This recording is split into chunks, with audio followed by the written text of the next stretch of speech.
Good morning दोस्तों। कैसे हो आप लोग? आई होप कि सब लोग घर पे सेफ है और सुरक्षित है। और प्लीज कहीं बाहर मत निकलिए जब तक पूरी तरह से सेफ ना हो। सो आज हम लोग कुछ पढ़ाई नहीं करने वाले, ठीक है? आज हम लोग कुछ और करेंगे। आज है 13 फरवरी और आज कुछ स्पेशल है इंडिया के लिए।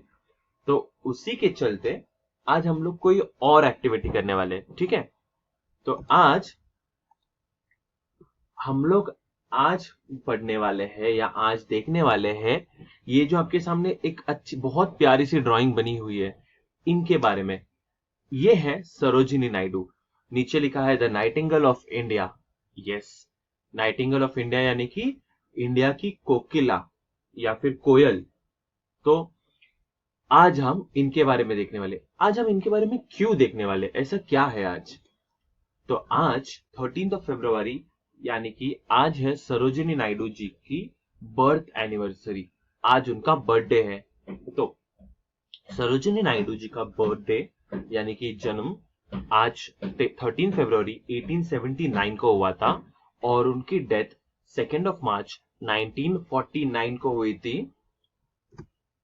और वो क्या थे, हम उनके बारे में क्यों पढ़ रहे हैं? जैसे आप देख रहे हो इस फोटो में, वो महात्मा गांधी जी के साथ उनका फोटो है, बड़े बड़े एक्टिविस्ट लोगों के साथ उनका फोटो है। पीछे हम देख सकते हैं कुछ अंग्रेज भी खड़े हैं यहाँ पे। She was a very prominent figure. वो एक बहुत महान हस्ती थी अपने इंडिया के लिए, ठीक है? वो एक पॉलिटिकल एक्टिविस्ट थी, वो एक समाज सेविका थी। और जैसे कि मैंने आपको पहले बताया, उनको भारत की कोयल यानी कि कोकिला कहा जाता था। वो एक बहुत अच्छी कवियत्री भी थी, पोएट थी। तो चलिए उनके बारे में हम थोड़ा संक्षिप्त में और जानकारी प्राप्त करते हैं। She spoke about civil rights. तो हम, जब पहले मैंने कहा था कि वो सोशल एक्टिविस्ट थी, तो हम इनके बारे में क्यों इतना जानने की कोशिश कर रहे हैं? She spoke about civil rights. वो सामान्य जनता के राइट्स की बात करती थी।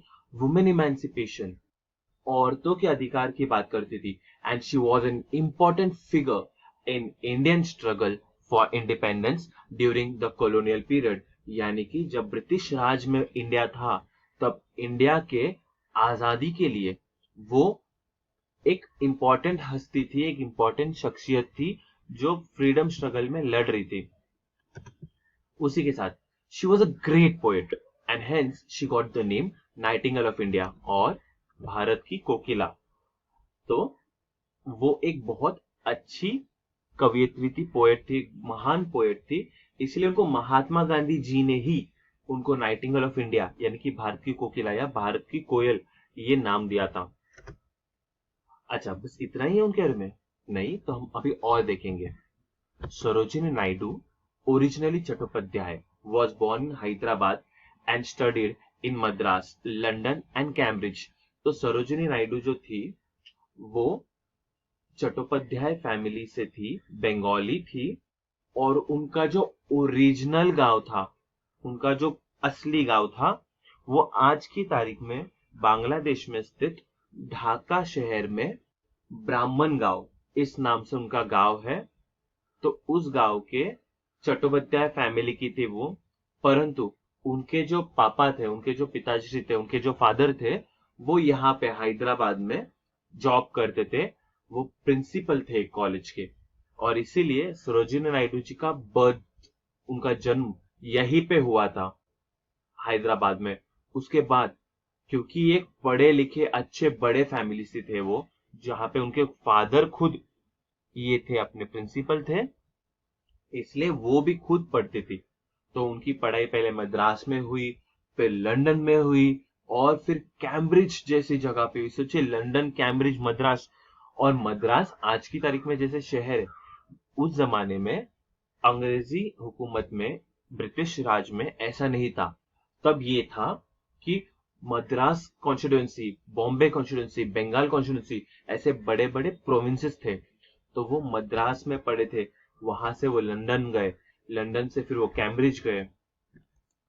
And in England she started off with fighting for the rights of women in elections. England में जब वो गए, तब वो वहां के औरतों के इलेक्शन के राइट्स के लिए लड़ रहे थे। और उसके बाद इन इंग्लैंड शी स्टार्टेड, ये तो हमने देखा कि उन्होंने वहां की औरतों के इलेक्शन के राइट्स के लिए लड़ रहे थे, राइट। उसके बाद she was attracted to INC's movement of India's independence from British rule. उन्होंने क्या किया, उन्होंने इंडियन नेशनल कांग्रेस, यानी कि आज हम जिसे कांग्रेस पार्टी जानते हैं, उस कांग्रेस पार्टी को उन्होंने ज्वाइन किया। क्यों? ब्रिटिश राज से इंडिया की आजादी के लिए। She became a follower of Mahatma Gandhi and his idea of Swaraj. वो महात्मा गांधी जी के फॉलोअर बने और उनकी जो स्वराज की कल्पना थी वो उन्हें अच्छी लगती थी। She was appointed as the president of the INC in 1925। वो इंडियन नेशनल कांग्रेस की प्रेसिडेंट बनी 1925 में and became the governor of United Provinces in 1947। तो ये जो औंध, लखनऊ और ये जो हिस्सा है इसे यूनाइटेड प्रोविंस कहा जाता था ब्रिटिश राज में। तो उस यूनाइटेड प्रोविंस में 1947 में वो गवर्नर भी बने। जैसे आज महाराष्ट्र के गवर्नर थे, राजस्थान के गवर्नर थे, एमपी के गवर्नर थे, है केरला के गवर्नर, ऐसे अलग अलग राज्यों के गवर्नर थे। वैसे तब जो यूनाइटेड प्रोविंस था, लखनऊ, अवध, औंध, ये सब जो जगहें हैं, तो वहां की गवर्नर बने। और उस प्रोविंस का, यूनाइटेड प्रोविंस का कैपिटल था लखनऊ में। अब ये इंपॉर्टेंट क्यों है देखते हैं। क्योंकि she was the first female governor of Indian union, या फिर जो यूनियन ऑफ इंडिया जिसे हम कहते हैं, या इंडियन यूनियन जो कहते हैं, उसकी वो पहली फीमेल गवर्नर थी। इसलिए ये काफी इंपॉर्टेंट चीज है। और इसीलिए इन जैसी महान हस्ती को, महान शख्सियत को, हमारी इंडिया के यूनियन के पहले फीमेल गवर्नर को हम तहे दिल से श्रद्धांजलि अर्पित करते हुए आज उनको जन्म की बधाइयां देते हैं। उनकी आज जयंती पे, उनके आज बर्थडे पे हमसे उनको ये एक ट्रिब्यूट। तो आज बच्चों हमारा एक्टिविटी क्या है?